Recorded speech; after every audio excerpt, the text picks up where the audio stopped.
Bendita tú eres entre todas las mujeres, y bendito es el fruto de tu vientre, Jesús. Santa María, Madre de Dios, ruega por nosotros pecadores, ahora y en la hora de nuestra muerte. Amén. Muy buenos días con todos. Hoy día tenemos tanta belleza en qué contemplar y qué tomar en el corazón. Las lecturas, San Gregorio Magno. Entonces vamos a dar las lecciones pequeñas pero grandes que Dios me regaló y que nos regala. En primer lugar, giremos la mirada al Evangelio de Lucas. Es capítulo 5, versículo 1 a el 11. Y vemos mucho. Estaba contemplando a Simón. En este caso vemos que Simón tiene una prehistoria con Jesús. No es que de repente está él pescando y de repente Jesús se sube a su barca. Si tú lees el capítulo anterior, dice que Jesús estaba en Cafarnaúm, la ciudad de Galilea, sanando a los enfermos, expulsando a los demonios. Escuchamos cómo en la sinagoga Jesús estaba predicando y viene una persona endemoniada, ¿no? Entre ellos, sentando ahí todo bonito, vestido, se había lavado los dientes ese día, pero en medio de la prédica, hablando la palabra de Dios, el maligno no lo resistía, no aguantaba el poder de Dios. Y Jesús nada hacía, solo hablaba la verdad.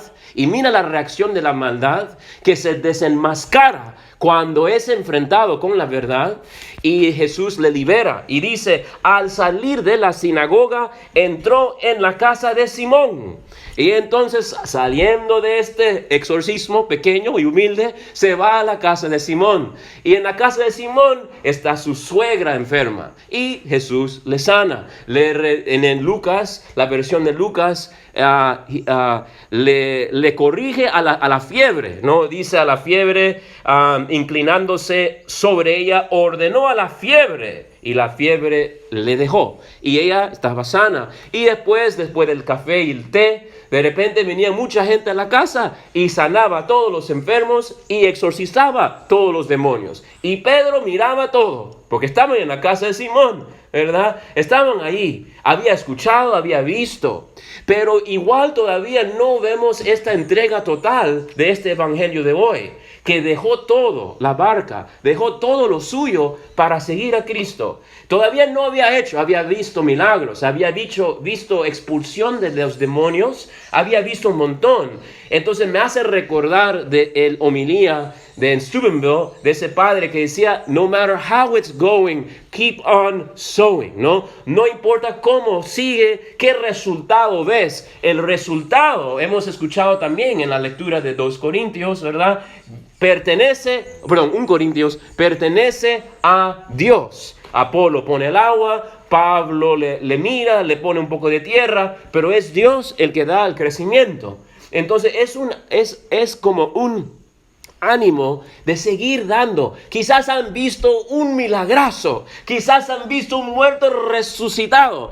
Y también nos invita, mira, Simón no era que un pagano total, porque obedece a Jesús. Están pescando toda la noche, no han pescado nadita, y el maestro, después de haber predicado su sermón de más de 10 minutos, ¿verdad? Después de haber predicado su sermón de mucho tiempo, de repente le dice, Pedro, mar adentro y echa las redes. Y Pedro, al principio, su parte humana, maestro, hemos estado toda la noche. Pero él mismo se corrige y dice, vamos a leerlo. Maestro, hemos estado bregando toda la noche y no hemos pescado nada. Imagínate la frustración, ¿no? Yo le digo al hermano Max y a Hiro Tommy que no regresen sin pescado cuando van a pescar, ¿verdad? Pero ya 2 veces regresan sin pescado. Pero la cosa es que casi un caimán. Pero mira la frustración de toda la noche de pescar y no consiguen nada. Y ahora me dice, sal, pon la red, hermanito. Aquí no hay ni pez, no hay nada aquí, hermanito, ¿no? Pero dice, pero por tu palabra echaré las redes. Entonces hay algo de apertura en Simón. Hay algo de decir, escucho lo que dice, me impresiona. Veo lo que hace, me toca. Ok, haré lo que parece lo ridículo. Dice Madre Teresa Calcuta que si queremos ver lo milagroso, tenemos que estar dispuestos a hacer lo ridículo. Si queremos ver lo milagroso. Y entonces, que ya viene su día, creo, ¿no? Creo que hoy viene. La cosa es que Simón Pedro, hace lo ridículo. ¿Por qué hace lo ridículo? Obedeciendo la palabra de Dios. Por tu palabra, que he escuchado y que he visto, por tu palabra lo haré. Y hay una gran cosecha.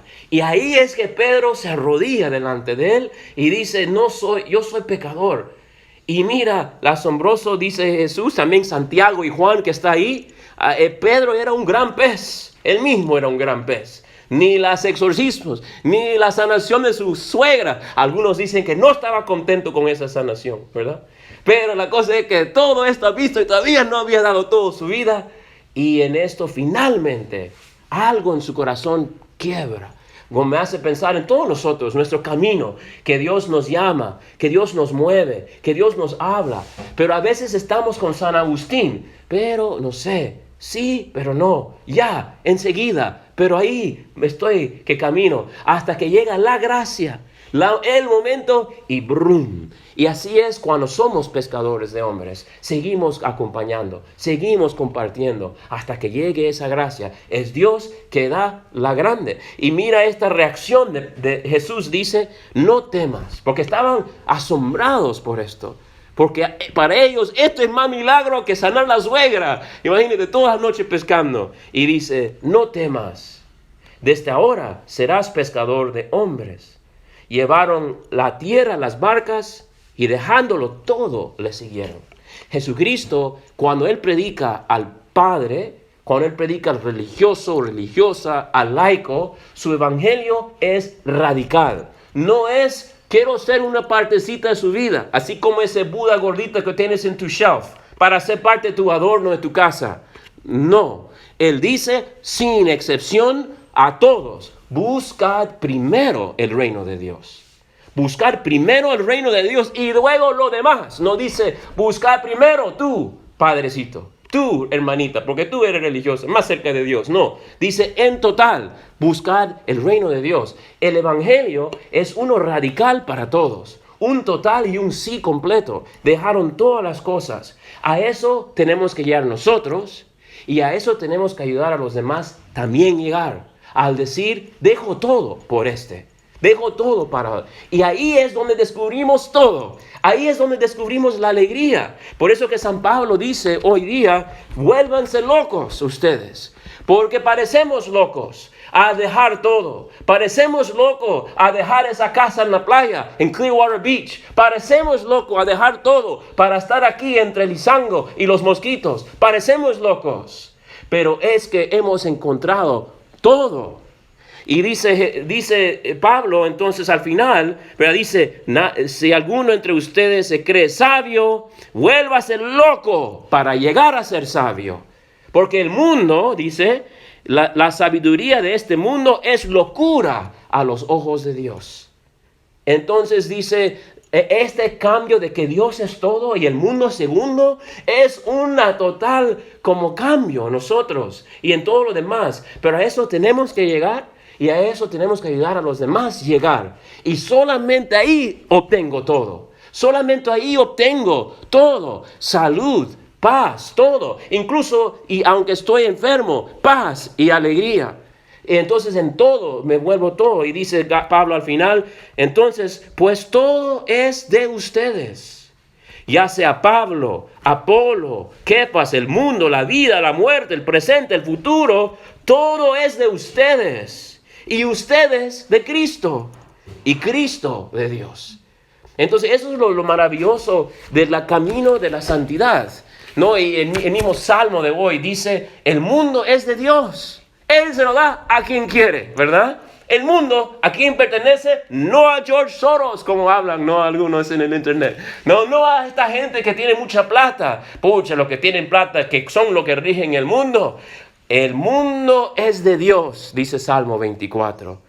Y el Salmo 49, de 7 a 9, nadie tiene suficiente plata para pagar su vida, para alargar su vida. Hugo Chávez, dueño de un país, dueño de todo el militar, no pudo la plata, no pudo el ejército, no pudo el país entero prevenir su muerte. Todos somos hijos y criaturas delante del Altísimo. Y cuando renunciamos todo, lo bellísimo es que se nos devuelve todo. Y todo, dice, tendrán hermanos y hermanas, tendrán 30, 60, 100% en esta vida y en el otro. Y los santos hablan maravillosamente. O sea, ¿quieres fruto apostólico? Vas a tenerlo. ¿Quieres apreciar la creación? Lo vas a tener. Los santos dicen que cuando San Bernardo habla de cuando llegas a la unión, cuando llegas al estado perfecto, todavía en esta tierra, ya no miras a Dios a través de las criaturas, sino que miras las criaturas a través de Dios. Miras a los demás a través de Dios. Ya no son ellos el medio para ver a Dios, sino a través de Dios ves todo. O sea, Dios te devuelve todo. Y te lo devuelve más. Y ahí uno se da cuenta, ha valido la pena. Ha valido la pena dar todo. Y bueno, para terminar, miramos a Gregorio Magno, que es un santazo para nuestros tiempos. Un santazo para nuestros tiempos. Él, no sé si sabe cómo se hizo papa, por una pandemia, ¿verdad? Porque la pandemia mató al papa de ese momento, ¿verdad? Y me olvido su nombre ahorita, pero muere el papa de ese momento por una enfermedad, porque eran tiempos de total caos. Roma era un esplendor y gracia y un montón hasta el siglo V, cuando vinieron ya se comenzó a corrompir y los bárbaros llegaban. Papa León Magno rogó para que no haga demasiada destrucción, y encima había, después cuando estaba Gregorio viviendo, había una pandemia, había un flood, the Tiber River flooded, había guerra, y era un momento. Y the one thing standing, lo que paraba entre todo, era la iglesia. Y lo que la iglesia católica fue el columna de un lugar estable, donde todo el gobierno estaba para allá, donde todas las propiedades eran una cosa caótica. La iglesia era the bulwark. Era el pilar, era lo que mantenía todo en orden. Y San Gregorio Magno nos demuestra muchísimo en su vida. Él también es para nuestra comunidad. Sus papás son santos, ¿no? Son santos reconocidos por la Iglesia Católica, mamá y papá. Él tenía 2 papas antes de él en su familia. Y sus 2 tías eran vírgenes consagradas a Dios, santas también. Entonces estamos hablando de una familia santa, de mucha plata, pero daban todo para los demás, no era para ellos. Pero toda la familia era santo. Gregorio, entre ellos, la diadema entre todos, ¿verdad? Pero sin embargo, vino de una familia santa. Mamá y papá santa, tías santas, 2 papas antes de él, de su familia, su gran bisabuelo, era también papa. Entonces es algo asombroso. Y Gregorio Magno, también dicen de él que era un amante de los pobres. Y cada día como papa comía con 12 pobres al día. En su cada cena, cada comida, con 12 pobres estaba. Y que dicen que acercando su vida, a la fin, cuando escuchó que algunos murieron por falta de comer, él se rompía en lágrimas, le conmovía esa noticia. Pero les cuento cómo pasó Gregorio, rápidamente, que Gregorio era parte del gobierno de Roma, era el prefecto de Roma. En un momento su papá luego él se volvió, era muy inteligente, estudió latín, estudió muchas cosas, y era rico, seguro era guapo, ¿no? Y la cosa es que, me imagino, ¿no? Y entonces la cosa es que tenía también un lugar político fuerte, el papa, digamos, en el gobierno de Roma, el más de Roma, y él decide dejar todo como Pedro. Dice: más vale para mí conocer a Dios. Más vale Jesucristo. Dejó ser prefecto, dejó toda la plata, dejó toda su fama para volverse monje benedictino, ¿verdad? Se volvió, y él hizo de una de sus gran casas, que ahora todavía está ahí, en un monasterio benedictino. Entonces él y la gente le miraba este cambio radical. O sea, dejó todo, se vació de toda la riqueza, Uno podía pensar, como dice Pablo, vuélvanse locos. Se volvió loco este hombre. Pero al par que se vació, se llenó de otra cosa. Que se llenó de la santidad y él era amante de las Sagradas Escrituras y de los doctores, de los padres de la iglesia. Y en su monasterio comenzó, lo que había dejado de riqueza mundana, se comenzó a llenar de la riqueza espiritual, la santidad, las escrituras y los padres de la iglesia. Y nadie sabía, ni él mismo, que iba a ser luego. Eso era preparación. En medio del tumulto, en medio de todo, y que parecía que perdía todo, se estaba preparando para el momento que Dios lo elevaría a ser papa de todo ese lugar, de toda la iglesia.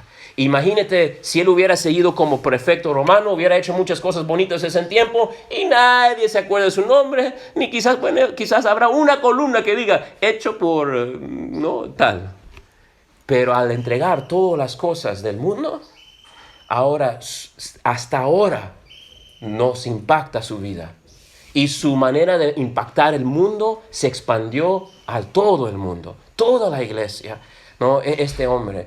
Y su vida hasta ahora nos va afectando. Y tanto era su entrega a Dios ¿cómo se hizo papa? Él cuando se hizo monje, al tristeza de él, el papa, que era su amigo, le dijo, vas a ir a Constantinopla y vas a ser mi delegado. Y tuvo que obedecer y fue. Cuando regresa, hubo una inundación y hubo la peste, una pandemia, y muere el papa. Y dice que en ese año, Gregorio sabía lo que venía y quería escaparse de Roma. Por nada quería ser papa, pero era conocido por ser santo, conocido por ser inteligente, conocido de saber cómo tratar con la iglesia y cómo tratar con el mundo. Y ha escrito como 800 cartas hablándole no solamente a los obispos, sino a los líderes políticos. O sea, era un hombre asombroso. Y luego, entonces, él se está escapando y le hacen retornar al padrecito. Y le nombran papa por unánime, una aclamación. Cuando él muere,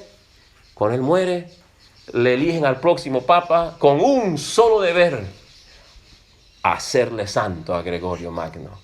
Y toda la ciudad se puso a las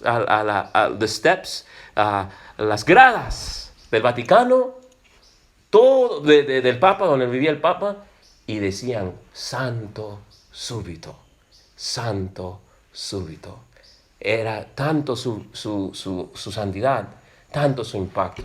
Y solo un Papa, 1500 años luego, se escucha el mismo sonido. Santo súbito, Juan Pablo II. Hermanos y hermanas, no dudemos ni un segundo volvernos locos por Dios. Todo lo que damos es paja y Él nos devuelve diamantes.